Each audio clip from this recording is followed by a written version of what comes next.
Trading platforms nínú ọjà Forex. Kí ni trading platforms?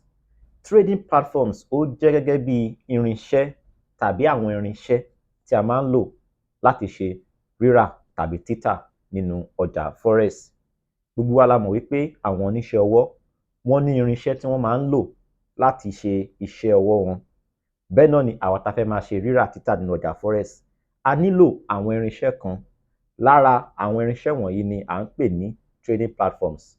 Nínú fídíò yìí, mo máa fi yé wa bí a ṣe lè lo trading platforms, bí a ṣe lè download ẹ̀ ká gbà sí orí fóònù wa tàbí orí laptop wa. Mo mọ̀ wípé ó wù yín láti wo fídíò yìí, ó tún wù yín láti máa rí fídíò bí eléyìí wò ní ojú àwòrán yín. Tí ó bá wù yín, ẹ subscribe sí YouTube channel wa. Ẹ tẹ̀lé wa ní orí social media platform wa. A wà ní orí Facebook, Twitter, a wà ní Instagram, a wà ní Thread. Ẹ ṣé. Báyìí yẹ ká tẹ̀síwájú nínú trading platform ní ọjà Forex trading. Àbórí TikTok láti fẹ́ lọ máa trade ní àbí ibo láti fẹ́ máa trade. A ní àwọn platforms tí a ti fẹ́ máa trade. Eléyìí là ń pè ní àwọn trading platforms. Trading platforms.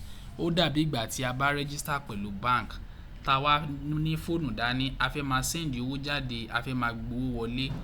Báǹkì yìí máa fún wa ní banking platform wọn tó máa lè jẹ́ fún wa ní àǹfààní láti lè máa sọ pé bóyá à ń send owó wọlé àbí à ń send owó bọ́ta. Bẹ́ẹ̀ náà ni àwọn broker wa náà. Àwọn broker wa ta register pẹ̀lú, àwọn broker yẹn àwọn náà máa fún wa ní àǹfààní, wọ́n máa fún wa ní platforms tí a ti máa fi máa trade.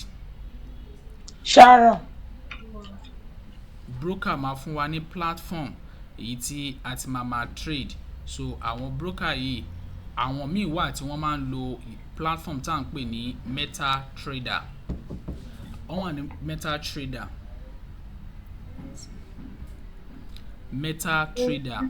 Àwọn míì wà wọ́n máa ń lo C trader, DX trade. Eléyìí jẹ́ àwọn platform. Eléyìí jẹ́ àwọn platform tí a ti lè trade. Ninja trader pẹ̀lú trading view. Ṣùgbọ́n eléyìí tí àwa máa lò jẹ́ méjì nínú àwọn tó wà níbí. Meta trader àti trading view. Meta trader àti trading view.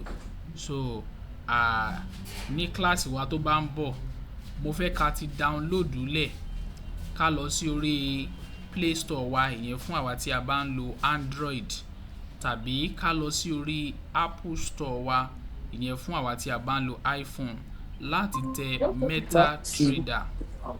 Tẹ́ bá ti tẹ meta trader yìí, ó máa gbé oríṣi méjì wá fún yín. A ní meta trader 4 àti meta trader 5. Èyí tẹ́ fẹ́ download òun ni meta trader 5.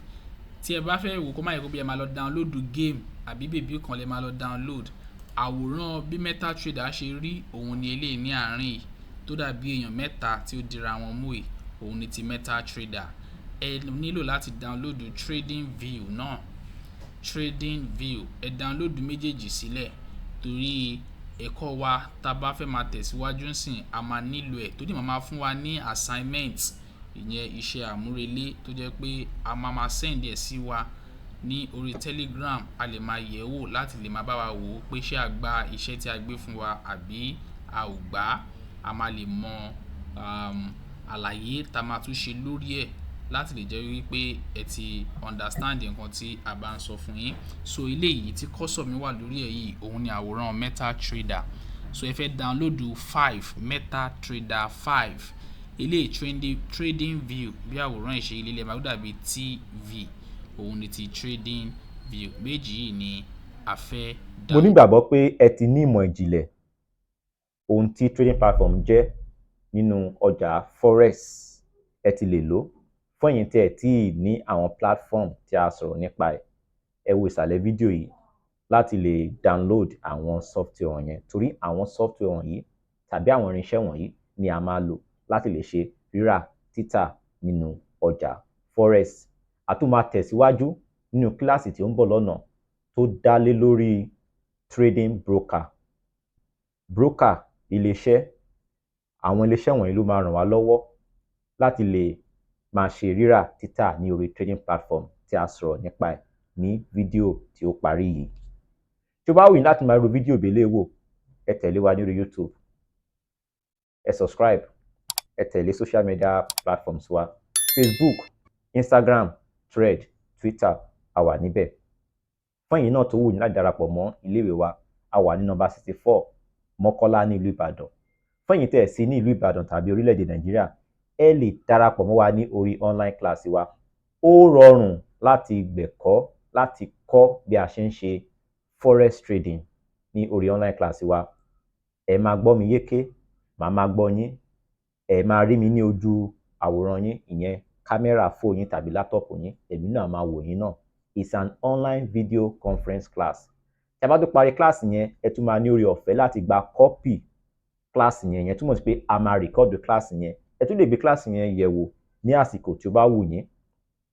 Ẹ ṣé. Báyìí jẹ́ ká tẹ̀síwájú ní orí trading broker. Ẹ wò sàlẹ̀ fídíò yìí láì tẹ̀síwájú, tàbí kẹ́ lọ sí YouTube channel wa láti wo fídíò yìí lẹ́ẹ̀kan ṣo náà láti bẹ̀rẹ̀ títí dé parí. Ẹ ṣé.